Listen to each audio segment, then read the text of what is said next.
Okay, welcome back. Just a quick video I wanted to make, kind of combining all my 1950s and 60s baseball cards into one video, consolidate them, because I have several videos going back a few years where I've got all these cards kind of scattered about.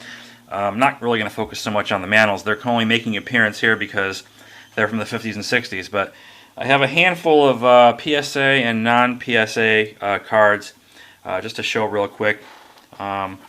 Start off with this 1961 Roger Maris PSA 7. Again, these have all been shown before. I'm just putting them all in one video now. Joe Pepitone, 63 tops.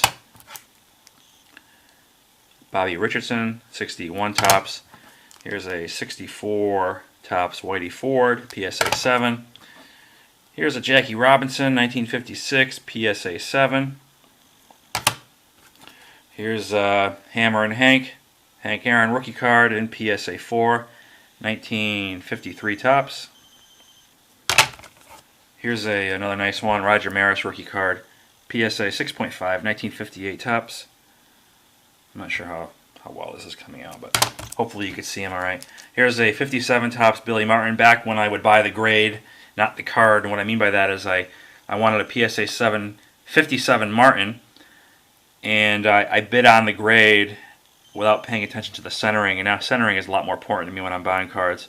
You look at here, it's really off center. So it's a PSA 7.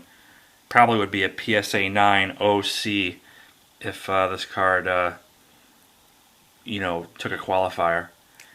Anyway, so there's the PSA graded vintage, and then I got a little stack of non-graded 63 Musial Mays, Pride of the National League. Here's a 61 Mays, another 61 Mays, 67 Mays, 66 Mays. These are all mid to low grade. I'd say these Mays cards probably would grade out at like anywhere from 3 to 4, PSA 3 to 4. Giant Gunner, Cepeda Mays. Here's a 66 Whitey Ford, 58 Don Larson, 66 Pete Rose. Here's a 65 Frank Robinson, 66 Eddie Matthews. Here's a nice Enos Slaughter, maybe a 6, PSA 6 if it were graded. I'd say the same for this early win, and I would say maybe a PSA 5 for this guy, 65 Hank Aaron. Here's a 51 Bowman, Casey Stengel. Here is a nice 57 Roberto Clemente, with the exception of the centering and what looks like a little print defect here or something. This card would be, I'd say it's definitely, if that were perfectly centered and it didn't have that little divot, whatever the hell that is, this would be easily a 7 to 8 range Roberto. Here's a 64 Willie Mays, another 64 Mays.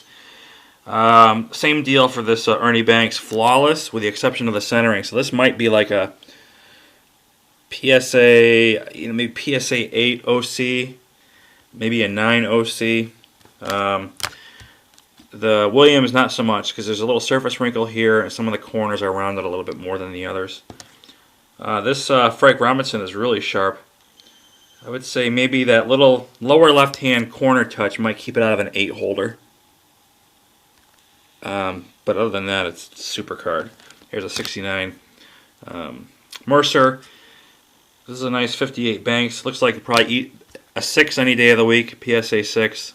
And then the Robinson here from 59, 6.5, 7, based on corners and gloss and surface and centering. So, and the last one I have is the 61 Barra, who I bought from a seller on eBay, who at the time I didn't know was notorious for trimming cards, for cracking out PSA cards and selling them as raw, with the hopes that you're buying a raw card that can grade out higher. Or this particular seller also colors cards.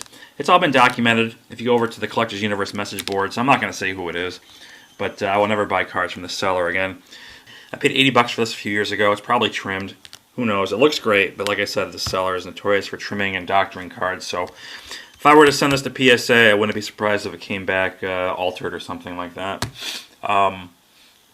So there you go. All my 50s and 60s cards in one video to look at And I might do this for my 70s cards and 80s cards.